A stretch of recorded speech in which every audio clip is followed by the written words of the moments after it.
साहित्य और साहित्य जगत में रुचि रखने वाले सभी विद्वानों, लेखकों और साहित्यकारों को नमस्कार। चलिए पढ़ना स्टार्ट करते हैं। पिछली वीडियो में हमने पढ़ा था कि छंद का अर्थ क्या है और छंद के अंग कौन कौन से हैं। तो छंद जो शब्द है वो छद धातु से बनता है। जिस प्रकार किसी वर्ण के सुनने से हमारा जो मन प्रसन्न हो जाए या मात्राओं की गिनती से एक काव्य में अजीब सी झनकार उत्पन्न हो, उसे हम छंद की परिभाषा देंगे। तो पिछली वीडियो में हमने पढ़ा था कि छंद क्या होता है। छंद का जो प्रयोग है, पहले मैंने बताया था कि छंद का प्रयोग सबसे पहले ऋग्वेद में मिलता है। जैसे रस के आचार्य भरत मुनि हुए, अलंकार के जो भामे हुए और रीति के वामन हुए, उसी प्रकार जो छंद शास्त्र के जो कवि माने गए हैं या आचार्य माने गए हैं वो पिंगल ऋषि को मानते हैं। और इसका जो यूज है, इसका जो प्रयोग है वो ऋग्वेद में सबसे पहले मिलता है। तो इतना हमने पढ़ लिया था। आगे हमने पढ़ा था कि छंद के जो 7 अंग हमने पढ़ लिए थे कि चरण, पद क्या होता है और मात्रा कैसे लगाई जाती है और जैसे तुक, तो ये हमने पढ़ लिया था।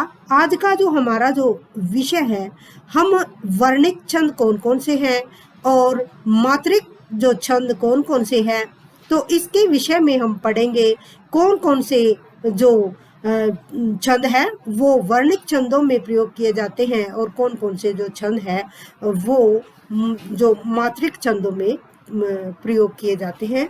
तो इसके अकॉर्डिंग हम पढ़ेंगे। चलिए सबसे पहले हम पढ़ते हैं कि छंद का अर्थ है आह्लादित करना या प्रसन्न करना। छंद के अंग हमने 7 जो अंग पढ़े। सबसे पहले चरण, यानी कि जैसे हमने पढ़ा कि करत करत अभ्यास के जड़मति होत सुजान, रसरी आवत जात थे जिस पर परत निशान। तो ये जो 4 जो लाइनें हैं, तो इसमें जो पहली जो लाइन है इसको हम चरण बोलेंगे। तो यहाँ पर जैसे करत करत अभ्यास के जड़मति होत सुजान, यहाँ तक पहली जो पंक्ति है, तो पहली जो पंक्ति को हम दल कहते हैं। तो कई जो छंद है 2 ही पंक्तियों में लिखे जाते हैं, जैसे दोहा जो छंद है।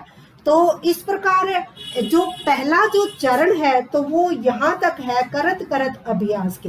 तो यहाँ पर जो 13 जो मात्राएं हैं, तो मात्रिक छंद है, ये दोहा छंद का उदाहरण है।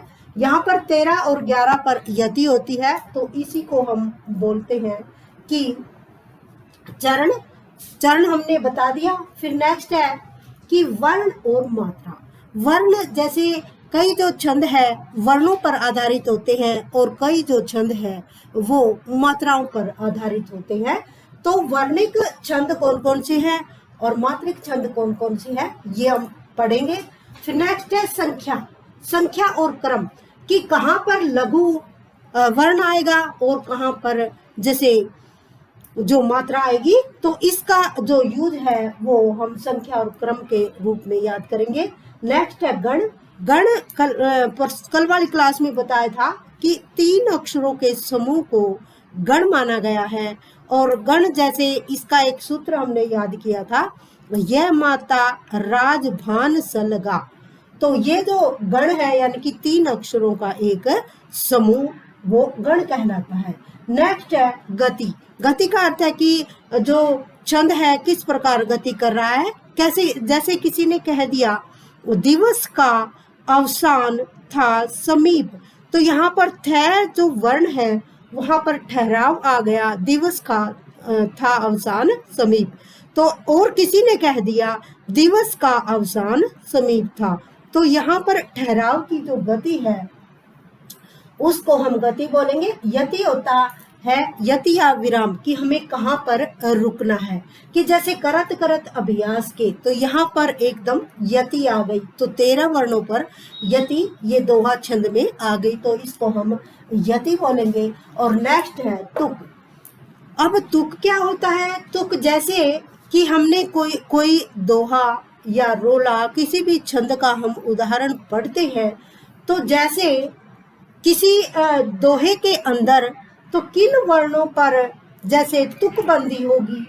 जैसे हमने पढ़ा करत करत अभ्यास के जड़मति होत सुजान, तो न वर्ण की और रसरी आवत जात ते जिस पर परत निशान, तो जो न जो वर्ण है ये सेम है, तो इसी को हम क्या बोलेंगे, तुकबंदी बोलेंगे। तो यहाँ पर हमने पढ़ लिया कि छंद के अंग 7। नेक्स्ट है कि छंद के प्रकार। छंद के प्रकार, जैसे छंदों को 3 भागों में बांटा गया है, 3 प्रकार के छंद बताए गए हैं।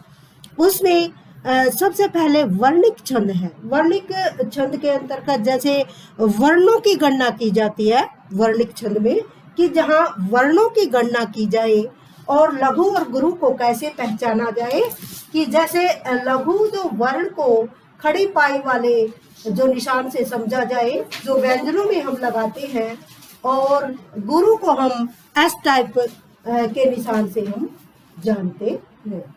तो अब देखो वर्णिक जो छंद है वो किस प्रकार है, कि वर्णिक छंदों में ये हमें याद करना है कि कौन कौन से वर्णिक छंद है और कौन कौन से मात्रिक छंद है, ये हमें याद करना है। तो देखो सबसे पहले वर्णिक छंद कौन से है, जैसे इंद्र वज्रा। इंद्र वज्रा जो छंद है ये वर्णिक छंद है। यहाँ पर जो 13 जो वर्णों पर जो यति होती है, तो इस प्रकार कुल जो टोटल जो संख्या है 44 होती है इसमें वर्णों की, लेकिन 11 अक्षरों पर यति होती है। तो 11 वर्णों वाला जो छंद है वो इंद्र वज्रा छंद है। यानी कि जैसे मैंने कहा कि एक जो छंद में 4 जो चरण होते हैं, चारों चरणों में अलग अलग मात्राएं, अलग अलग वर्ण होते हैं। नेक्स्ट है इसका वंशस्थ। वंशस्थ छंद में जैसे क्वेश्चन आ जाएगा कि वंशस्थ छंद में कितने वर्ण होते हैं, तो 12 वर्ण वंशस्थ छंद में होते हैं। नेक्स्ट है मालिनी।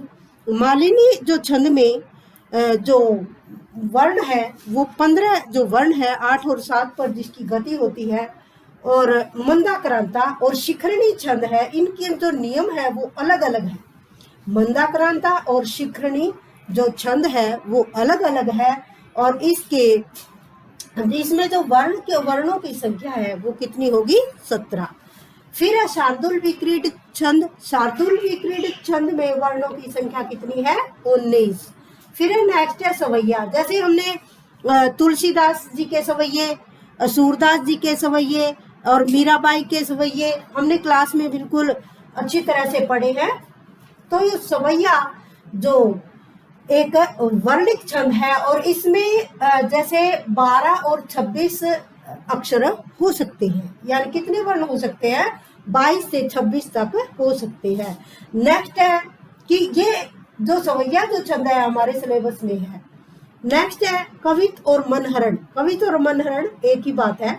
तो यह जो छंद है वो 31 वर्णों का छंद है। और आल्हा और वीर। आल्हा और वीर जैसे आदिकाल की रचना, हमने आदिकाल की जो पढ़े हैं जो क्वेश्चन, तो आदिकाल की रचनाएं है जैसे पृथ्वीराज रासो रही, कुमार रासो रही, तो वहां पर वीर और आल्हा छंद का यूज किया जाता है। ये वर्षाकालीन समय में गाना जाता है और एक विरणी के द्वारा जो गाया जाता है। और जैसे मंदाक्रांता छंद भी जैसे विरह के जो समय में गाया जाता है। तो वर्णिक छंद हमने पढ़े कौन कौन से हैं, इंद्रवज्रा छंद, वंशस्थ छंद, मालिनी छंद, मंदाक्रांता छंद, शिखरणी छंद, शार्दुल विक्रीडित, सवैया, कवित या मनहरण। तो ये वर्णिक जो छंद है जो हमें याद करने पड़ेंगे। अब हम पढ़ते हैं कि हमारे सिलेबस में जैसे बीए फर्स्ट का सिलेबस है, तो यहाँ पर हमारे सिलेबस में जो दिए गए हैं वो मात्रिक छंद दिए गए हैं। मात्रिक छंद का अर्थ है कि जहाँ पर मात्राओं की गणना की जाती है।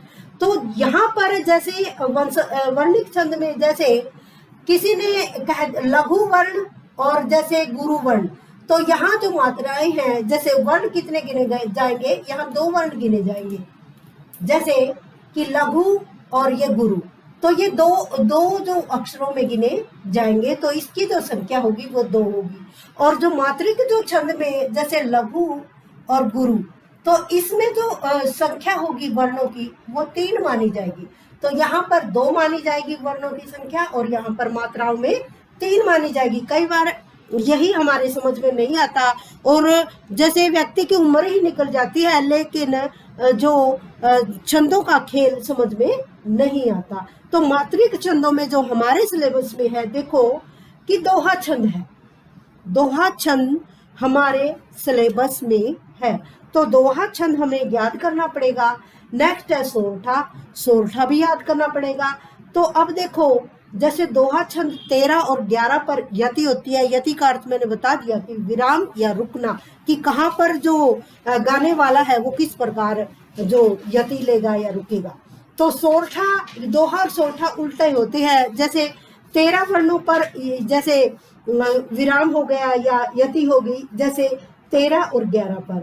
और अब जैसे इसमें सोरठा में हो गया 11 और 13, 11 प्लस 13 जो मात्राओं पर गति होती है। तो ये अर्ध जैसे सम जो छंद में जिसकी मात्रा गिनी जाती है। नेक्स्ट है रोला। देखो 24 मात्राएं दोहा में, सोरठा में भी 24 और रोला में भी 24। अब देखो इसमें फर्क क्या है कि दोहा छंद में 13 प्लस 11 पर जैसे यति है और सोरठा में 11 प्लस 13 पर यति है। और रोला में जैसे सभी जो चरण है, रोला चौपाई जो छंद होते हैं ना, तो वो जो होते हैं सममात्रिक, यानी कि 4 जो ये चरण जो मैंने बताए, इन चारों चरणों में समान मात्राएं होती हैं। जैसे चौपाई छंद है, जय हनुमान ज्ञान गुण सागर, तो चौपाई है तो वहां पर एकदम फर्राटे से गाए जाते हैं, तो वो जो चौपाई जो छंद में गिना जाएगा। तो ये भी मात्रिक छंद होता है। तो फिर नेक्स्ट है बरवै, ये भी हमारे सिलेबस में है। इसमें 12 और 7 पर यति होती है। तो बरवै जो छंद है ये भी हमें याद करना है। नेक्स्ट है छप्पे छंद। छप्पे जो छंद है ये 6 पैरों वाला जो छंद बताया गया है, और 6 पैरों वाला यानी कि 3 लाइनों के बाद और फिर नेक्स्ट 3 लाइन, यानी कि जो बड़े बड़े जो लाइनों के जो कविताएं हैं वो छप्पे के अंतर्गत आएगी। और इसमें रोला यानी कि 11 मात्राएं प्लस 13 उल्लाला, रोला और उल्लाला के जो से बनता है और इसको 6 पैर वाला छंद कहा गया है। नेक्स्ट है इसमें कुंडलिया छंद। कुंडलिया जो छंद है वो दोहा प्लस रोला से बनता है। देखो अब कि दोहा में जैसे 13 पर जो यति हो गई और रोला में 11 पर होगी, तो 11 ये जो रोला जो छंद है ये सममात्रिक छंद है, इनकी चारों चरणों में सेम मात्राएं, और जैसे चौपाई में भी चारों चरणों पर सेम मात्राएं, लेकिन दोहा और सोरठा की है ये यहाँ पर है जैसे 13 और 11 पर यति है। तो यही जो फर्क होता है। तो हमें ये पढ़ा, तो हमने पढ़ा कि वर्णिक छंद कौन से होते हैं और मात्रिक छंद होते हैं, और फिर इसके पश्चात एक और छंद होता है जिसको हम तीसरे छंद के नाम से आज भी हम जो प्रयोग करते हैं। तो सबसे पहले जो मुक्त छंद का जो प्रयोग सबसे पहले निराला जी ने अपनी कविताओं में किया था, और वो जो कविता थी उनकी जूही की कली। तो जूही की कली में निराला जी ने मुक्त छंद का प्रयोग किया था। तो मुक्त छंद जैसे कुमार विश्वास जो गाते हैं ना, जिससे सभी प्रशंसक जो खुश होकर जो तालियां बजाते हैं और जो स्टेज पर बहुत बड़े बड़े परफॉर्मेंस करते हैं, और वहाँ पर जो देखने वाले हैं या सुनने वाले हैं तो वो बहुत तालियों से उसका स्वागत करते हैं। तो वो जो छंद गाते हैं कुमार विश्वास, तो वो मुक्त छंद है जहाँ पर वर्णों और मात्राओं की यति गति नहीं देखी जाती। तो वो तीसरा जो छंद है मुक्त छंद होता है, और वही आजकल हमारे जो काव्यों में प्रयोग किया जाता है। जैसे अज्ञेय की कविताएं, और जैसे माखनलाल चतुर्वेदी की जो कविताएं, निराला जी की कविताएं, महादेवी वर्मा की कविताएं, तो वो मुक्त छंद के अंतर्गत आएगी। तो हमने पढ़ लिया कि छंद वर्णिक और मात्रिक। अब हमने ये भी पढ़ लिया कि वर्णिक छंद कौन कौन से हैं और मात्रिक छंद कौन कौन से होते हैं। अब हम करते हैं कि इनकी पहचान हम कैसे करें, यानी कि वर्णों की और मात्राओं की पहचान हम कैसे करें।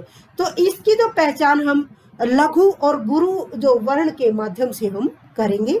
कि जैसे देखो कि लघु का जो निशान है, ये खड़ी पाई वाला जो निशान है लघु का, तो इसमें हम कौन कौन से जो वर्ण जो यूज करेंगे, कि जैसे ए, ई, उ, री, को, छोटी ई की और छोटा उ की मात्रा और क्री, और अनुस्वार जो वर्ड है, जैसे हंसी, किसी ने बोल दिया हंसी, तो यहाँ पर है अंक की मात्रा है। यहाँ पर जैसे चांद बिंदु है, अंक की मात्रा तो गुरु में आएगी, तो यहाँ पर चांद बिंदु है, तो यहाँ पर हंसी जो वर्ड है, ये है जो है हंसी, तो ये लघु में गिना जाएगा।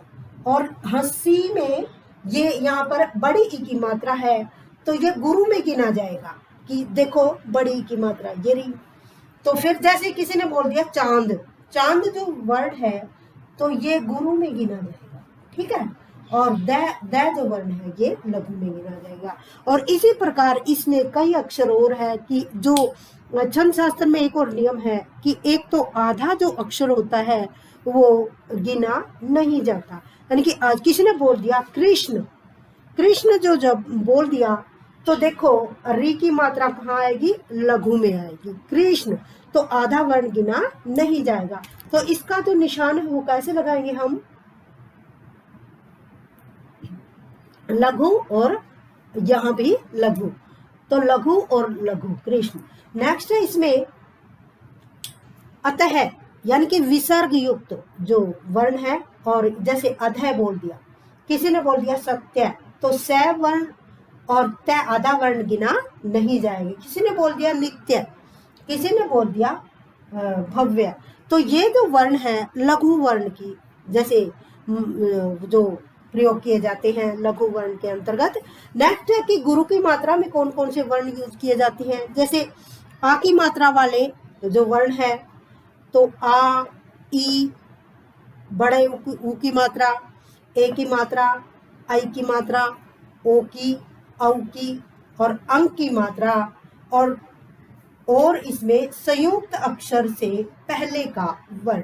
देखो किसी ने अंक की मात्रा कैसे, यानी कि किसी ने कह दिया बिंदु, तो बिंदु ये तो है तो छोटी की मात्रा, लेकिन यहां पर हम जो ये हमारी जो मात्रा है ना, जो तो इसके अंतर्गत अंक की मात्रा के अंतर्गत इसको हम गुरु मानेंगे। और फिर यहाँ पर छोटा ऊ की मात्रा है, तो ये लघु के अंतर्गत आएगा।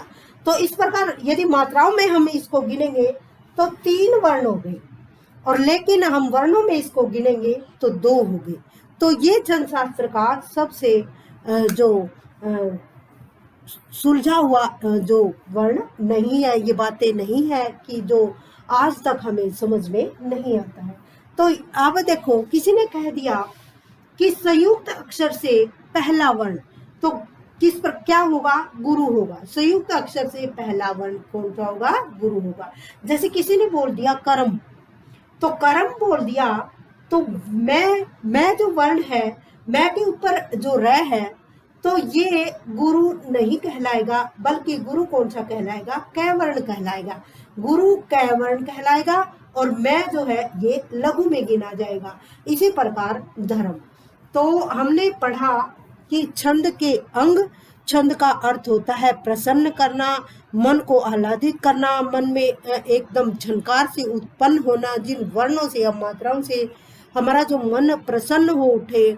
तो इस प्रकार वर्णों या मात्राओं के विन्यास या जो नियामक होते हैं वो छंद होते हैं। छंद शास्त्र के जो कवि हैं या आचार्य हैं वो है जो पिंगल ऋषि।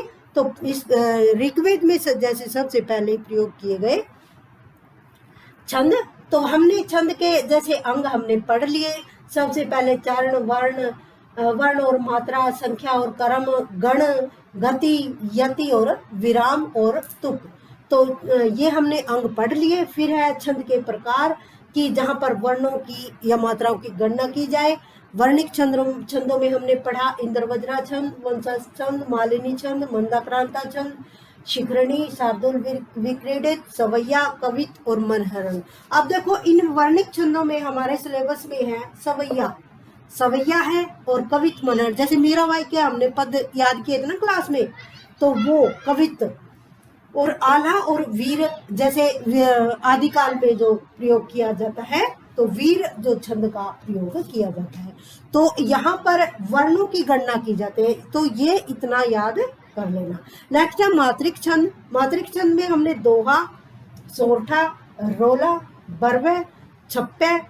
छप्पे किससे बनता है? रोला प्लस उल्लाला से। उल्लाला एक छंद का ही नाम है, ये मत समझना ये क्या है। फिर कुंडलिया। कुंडलिया जो छंद है दोहा प्लस रोला से बनता है। फिर इनकी पहचान हमने याद कर ली, कौन कौन से वर्ण लघु के में प्रयोग किए जाएंगे और कौन से जो गुरु वर्ण के अंतर्गत प्रयोग किए जाएंगे। तो आज हमने छंदों के प्रकार, छंद क्या होते हैं और किस प्रकार छंद शास्त्र का में जो छंदों का प्रयोग किया जाता है, लघु और गुरु की मात्रा कैसे लगाई जाती है, तो हमने ये पढ़ा। अगली वीडियो में हम पढ़ेंगे कि बिल्कुल छोटी छोटी जो वीडियो है वो बनाएंगे हमारे सिलेबस के अकॉर्डिंग। मात्रिक छंद हम सबसे पहले करेंगे, तो मात्रिक में हम करेंगे दोहा छंद करेंगे, सवैया करेंगे, और जैसे हमारे जो सिलेबस के अकॉर्डिंग कवित, मनहरण और ये रोला, चौपाई, तो ये छंद हम करेंगे। चलिए मिलते हैं नेक्स्ट टॉपिक के साथ। Thank you.